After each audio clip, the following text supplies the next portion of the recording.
नमस्कार दोस्तों।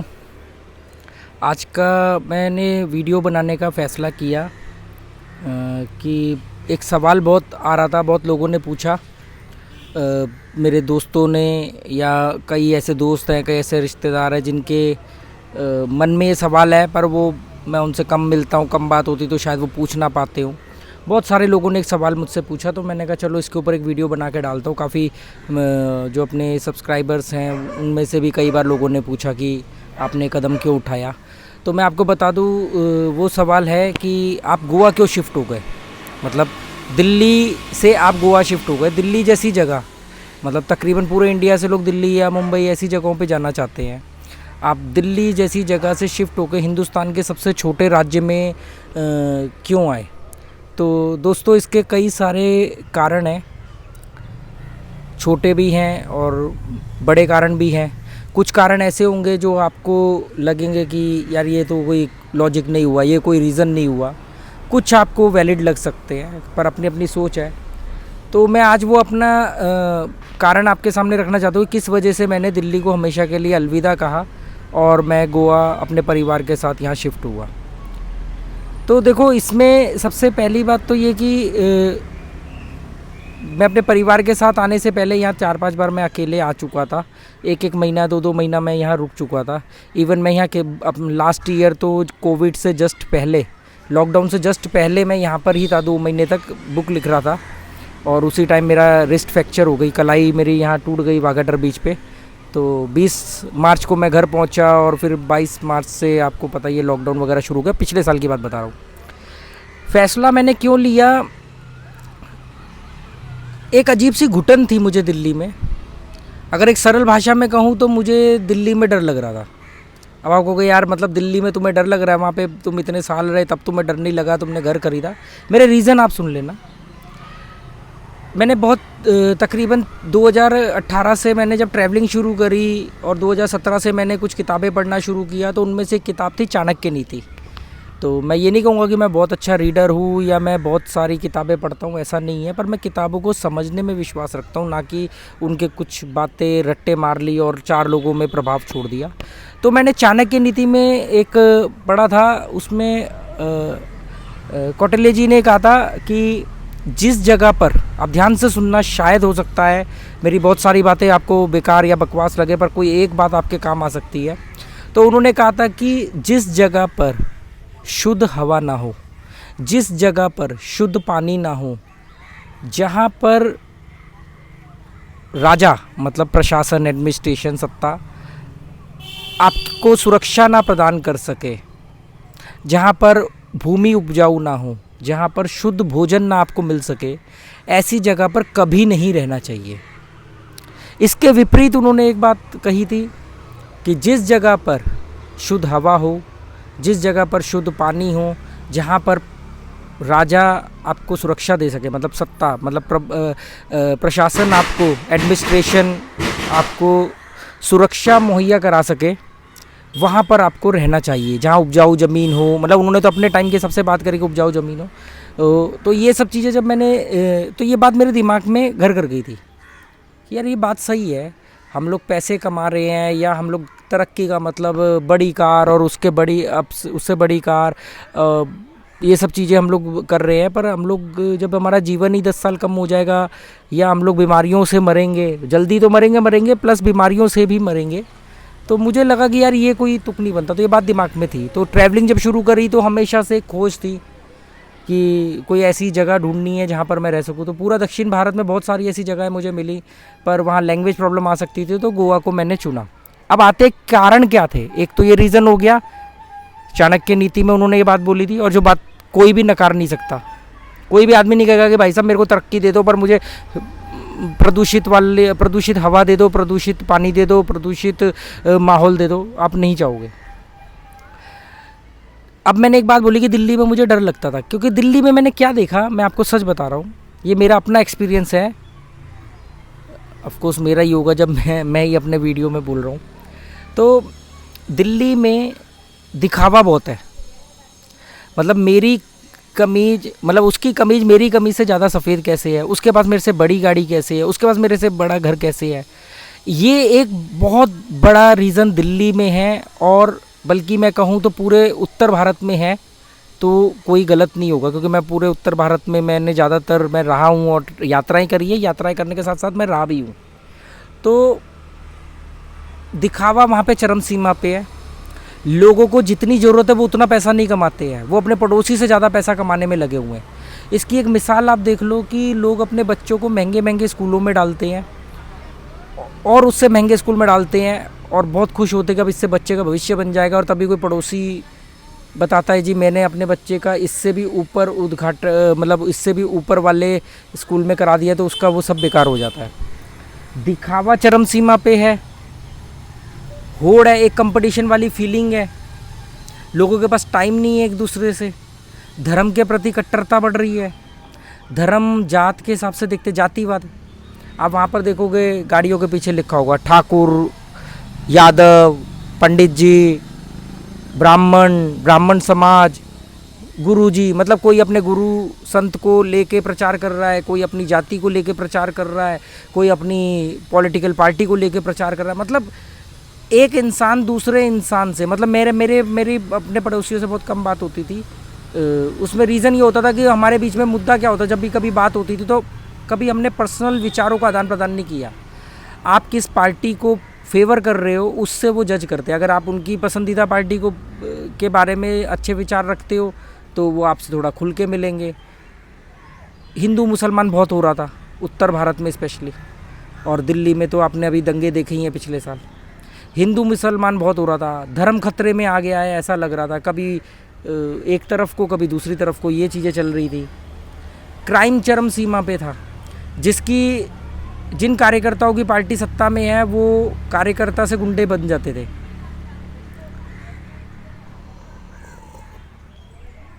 एक अजीब सी घुटन भरा माहौल था। यही वजह हुई कि लास्ट पिछले कई सालों में मैं अपने घर से ज़्यादा बाहर निकला नहीं, लोगों से ज़्यादा फ्रेंडली नहीं हुआ। दूर दूर मैंने यात्राएं करी, मैंने दक्षिण भारत में ट्रैवलिंग करी। तो आपको यकीन बताऊं, मेरे पड़ोसियों ने मुझे, पड़ोसियों में से कुछ लोगों ने और दोस्तों में से कुछ लोगों ने बोला कि अरे यार आप तो साउथ दिल्ली में केरला वाली साइड से जा रहे हो, कोस्टल हाईवे से, वो तो मुस्लिम इलाका आएगा, वो तो बड़ा डेंजर है, और ऐसा है और वैसा है। मेरी कश्मीर से कन्याकुमारी की यात्राओं में जितनी मदद मेरी ईसाइयों ने करी है, क्रिश्चियन समुदाय ने करी है, जितनी मदद मेरी मुस्लिम समुदाय ने करी है, हिंदुओं ने, मतलब मैं इसको समुदाय या किसी धर्म विशेष से तो जोड़ के देख ही नहीं सकता। पर मुझे बड़ा अफसोस होता था, घिन आती थी कि यार मैं एक ऐसी जगह पे रहता हूँ जहाँ पर लोग जातिवाद, धर्म देखो निजी विषय है। मैं 1 घंटा पूजा करूँ, मैं 4 घंटे पूजा करूँ, मैं पूजा ना करूँ, ये मेरा निजी विषय है। मैं 1 घंटा कर रहा हूँ, अगर आप आधा घंटा कर रहे हो तो मेरे हिसाब से आप गलत हो गए क्या? या आप आधा घंटा कर रहे हो, मैं 1 घंटा कर रहा हूँ तो मैं पाखंडी हो गया, या मतलब मैं ज़रूरत से ज़्यादा वहमी हो गया। ये चीज़ें, ये मुझे गोवा में बिल्कुल नहीं दिखी। मैं मतलब गोवा पिछले 3 साल से आ रहा हूँ, अब तो 6 महीने हो गए मुझे। तो अब एक तो मैं भटक जाता हूँ थोड़ा सा मुद्दे से। मुद्दा वही है एक्चुअली में। तो पहली चीज़ तो ये कि पहला कारण ये था कि शुद्ध पानी, शुद्ध हवा, ये सब चीज़ें रीज़न थी। दूसरा रीज़न था जातिवाद, धर्म को लेके और कट्टरता को लेकर के जो बढ़ रहा था चलन। मैं अगर गलत हूँ तो आप पिछले साल के दंगे देख लो। एक पढ़ी लिखी है हिंदुस्तान की राजधानी के अंदर, मतलब लोग मरने मारने को तैयार हो गए। 43 लोग मर गए, 43 नहीं सॉरी 53 लोगों को अपनी जान गंवानी पड़ गई। दोष किसी का भी हो, दोनों तरफ के लोग मरे। पढ़े लिखे लोगों को मैंने राम मंदिर, मतलब वो पड़ोसी से नहीं मिल रहे, वो दोस्त से नहीं मिल रहे, वो राम मंदिर के मुद्दे से मिल रहे हैं। तो बड़ा अजीब सा एक माहौल हो रहा था कि मतलब आप यहाँ पे समझदार पढ़े लिखे लोग हैं पर आप समझदारी की बात ही नहीं कर रहे। किसी ने बुलेट खरीद ली, वो चला नहीं रहा क्योंकि पेट्रोल महंगा है, तो भाई खरीदी क्यों? दिखावा चरम सीमा पे है। मैं कैसा दिख रहा हूँ, शादियों में देख लो, दिल्ली में कड़ाके की ठंड पड़ती है। मेरा घर जहाँ पे है उसके आसपास 5 फार्म हाउस है। मैं डेली तमाशा देखता था जब शादियों का सीज़न आता था। कड़ाके की ठंड पड़ रही है और लेडीज़ ने इतने कम कपड़े पहने हुए, मतलब वो कि उनका शॉल नहीं लपेटी, जैकेट नहीं लपेटी, कि मतलब उनके कपड़ों का वो डिज़ाइन छुप जाएगा। एक दिखावा। मैंने शादियों में जाना इसी वजह से बंद कर दिया, क्योंकि वहाँ होता क्या है, एक आदमी दिखावा करने के लिए अपना बहुत सारा पैसा खर्च करता है। बाकी के लोग आके उसके दिखावे को बढ़ावा कर देते हैं और उसमें आपस में भी एक दूसरे को बढ़ावा मतलब दिखावे को बढ़ावा देते हैं। अरे आपने ये पिछली बार भी कपड़े पहने थे, या लोग बोलते हैं अरे यार ये कपड़ा मैंने 2 शादियों में पहना तो मैं पहनूंगा नहीं, मतलब आप खुद समझ लो। तो ये दिल्ली का ये रीज़न था। एक मानसिक विकास नहीं हो पा रहा था, मतलब ऐसे लोग नहीं मिल पा रहे थे जो खुल के अपनी बात रख सके, जिनके खुले दिलो दिमाग वाले लोग नहीं थे। अगर कोई राम को मान रहा है तो वो राम को ही मान रहा है, मतलब वो फिर कुछ और नहीं सुनना चाहता। कोई वैष्णो देवी को मान रहा है तो वैष्णो देवी को, कोई अपना कोई मुस्लिम है तो वो अपने उसमें है, मतलब हर तरह के लोगों से मैं मिला। मैं किसी एक पर्टिकुलर की बात नहीं कर रहा, जो जिस पार्टी का है, मतलब लोग पार्टियों को, मतलब पॉलिटिकल पार्टी को लेकर बहस कर रहे हैं, वो हमारा शोषण कर रहे हैं, वो हम पे राज कर रहे हैं, उन्हें कोई फ़र्क नहीं पड़ रहा। उन्हें पता ही नहीं किसी गली के नुक्कड़ पे बहस हो रही है। जिस आदमी ने कभी गली क्रिकेट नहीं खेला वो वहाँ पे बहस कर रहा है कि धोनी को यहाँ पे ये करना चाहिए था, ये क्रिकेट में ये होना चाहिए था। ये सारी चीज़ों से ना मैं पक चुका था। मैंने कहा मैं अपने बच्चों को क्या दे रहा हूँ, एक तो प्रदूषित माहौल दे रहा हूँ।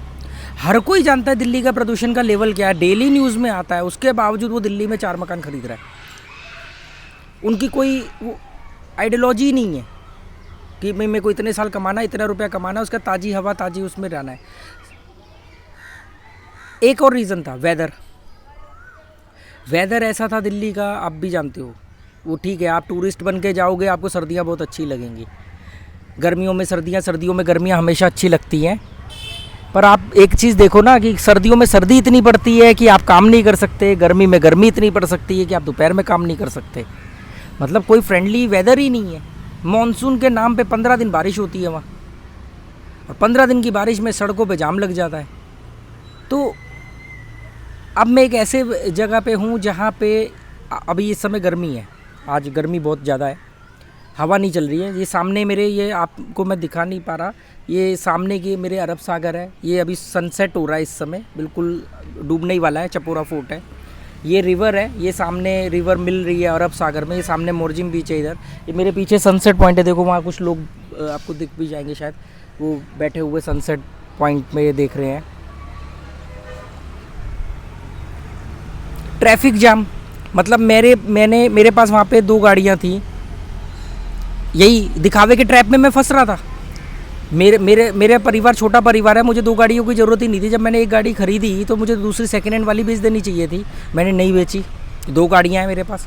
अरे कमाल की बात क्या हुई, मेरी देखा देखी पूरे मोहल्ले में 2-4 लोगों ने अपनी 2 गाड़ियाँ ले ली, मतलब 2 गाड़ियाँ ली नहीं, मतलब दूसरी ली तो पहली को बेचा नहीं। दिखावा कंपटीशन इतने चल, मैं उस ट्रैप में फंस रहा था, मैं अपने आप को भी दोषी मानता हूँ। तो उस ट्रैप से बस समझ इतनी है कि मैं निकलने की मैंने कोशिश करी। धर्म को लेके पाखंड इतना है, सारे व्रत रखेंगे, पूजा पाठ करेंगे, शनिवार के दिन मंदिरों में लंबी लंबी लाइनें लग रही हैं,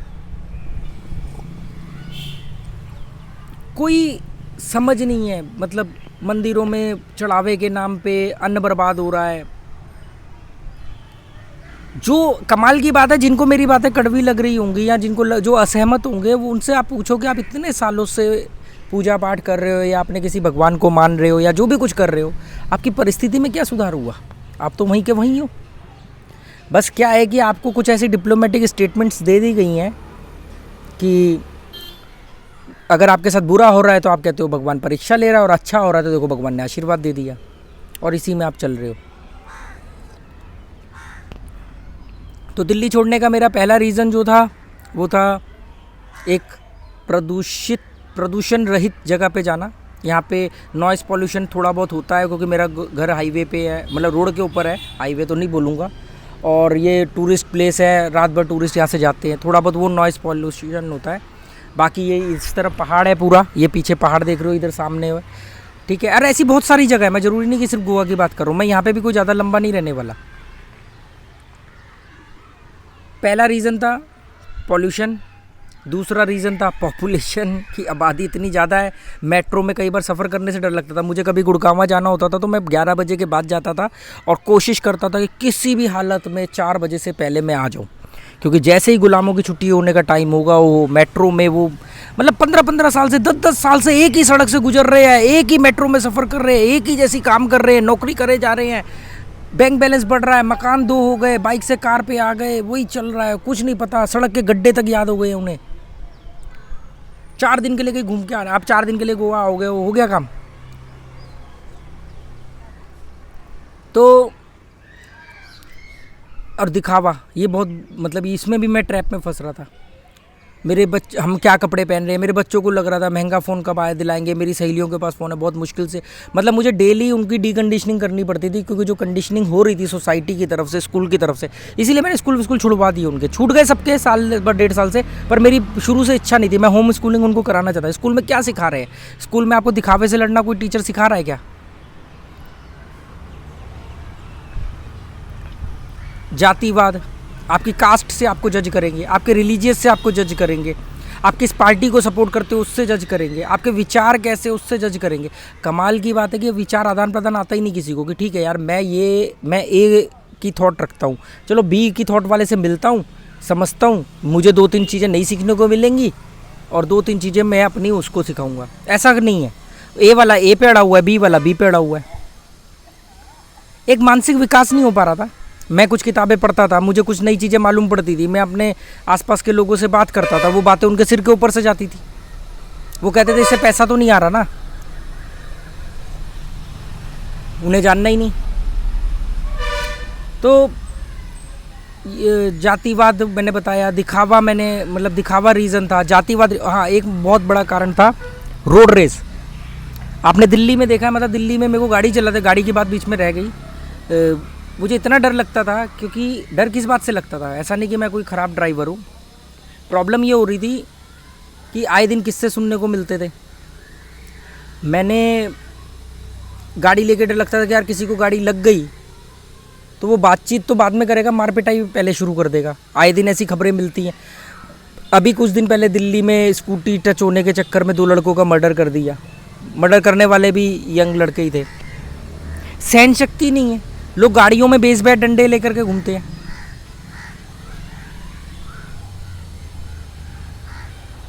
तो गाड़ी चलाते हुए बड़ा अजीब सा लगता था, डर लगता था। टीवी ने इतना डर रखा था। आप ये देखो जितना भी मीडिया आप कर रहे हो, सारी मीडिया का सेटअप मोस्टली जो है नोएडा के अंदर है। आप दिन भर में किसी भी चैनल पे न्यूज़ देख लेना, आपको 80% न्यूज़ दिल्ली के आसपास की मिलेगी, और बहुत ज़्यादा हुआ तो नॉर्थ इंडिया, मतलब यूपी दिल्ली के आसपास ही उनका केंद्र रहता है। क्यों? गोवा की खबर आपने आखिरी बार अपने नेशनल चैनल पे कब सुनी? क्या गोवा में कोई खबर नहीं हुई होगी? अभी केरला में, कासरगोड में, कन्याकुमारी में कितने सारे इवेंट हुए होंगे, कितनी सारी घटनाएं घटी होंगी, आपने कभी सुनी क्या? आपने दिल्ली, नोएडा, गाज़ियाबाद ये सब सुना होगा, फरीदाबाद, हरियाणा। तो मीडिया का बहुत बड़ा रोल था। मैंने 6 साल पहले, अभी क्या है 2021 चल रहा है, 2015 हाँ 2015 या 16 से मैंने टीवी देखना बंद कर दिया। मतलब मेरे पास जो भी टीवी थे, मैंने उनके कनेक्शन जो भी थे, टाटा स्काई था, केबल था, दोनों के बंद करवा दिए। हमने फैसला किया कि हम टीवी नहीं देखेंगे। आपको कमाल की बात बताऊं, जिस दिन से मैंने दिल्ली में टीवी देखना बंद किया, मैं वैशाली में रहता था गाज़ियाबाद में, तो मुझे डर कम लगने लगा। मतलब ऐसे लगता था कि जैसे कि घर से बाहर निकलो तो कोई चेन स्नैचर चेन छीन के ले जाएगा या कोई पर्स छीन के ले जाएगा, ऐसे खबर आती थी। तो ऐसे लगता था कि यार पता नहीं हम कहाँ जंगल में रह रहे हैं। जैसे ही मैंने टीवी देखना बंद किया तो काफ़ी हद तक वो नेगेटिव न्यूज़ आनी बंद हो गई। तो वो डर थोड़ा सा उस चीज़ को लेकर लगा कि जैसे शांति हो गई है। हालांकि जो चल रहा है वो क्राइम रेशो उसी रेशो में चल रहा होगा, कम ज़्यादा होता रहता है, पर वो जो डर था ना कि जैसे पता नहीं क्या होगा। फिर लेडीज़ को लेकर के देखो, मेरी 2 बेटियां हैं, अगर मैं आज उनको सुरक्षित जगह पे नहीं लेके गया तो मेरी रिस्पॉन्सिबिलिटी बनती है। तो मुझे गर्व है कि मैंने ये ऐसा फ़ैसला किया।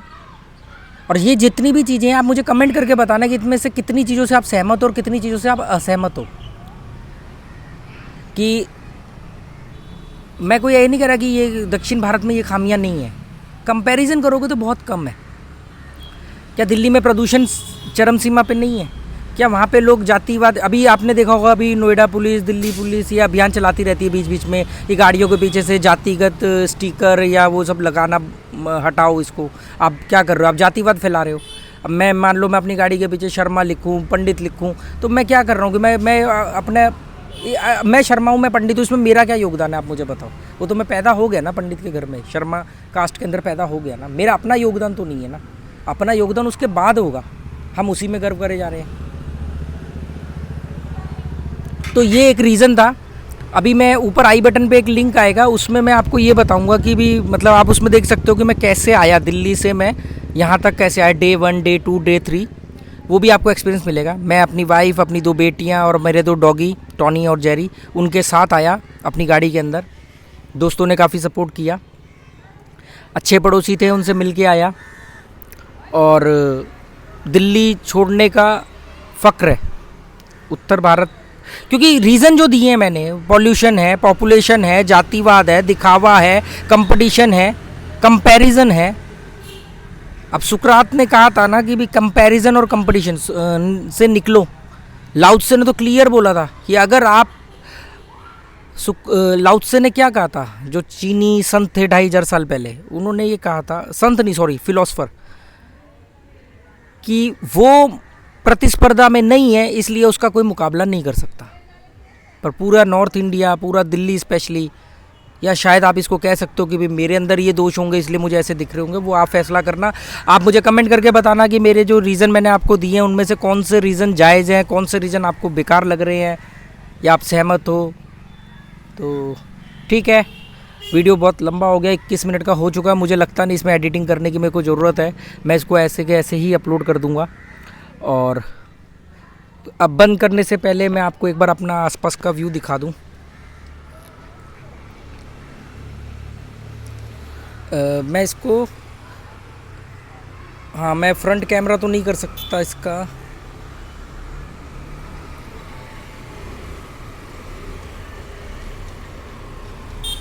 ये सनसेट पॉइंट है उधर, ये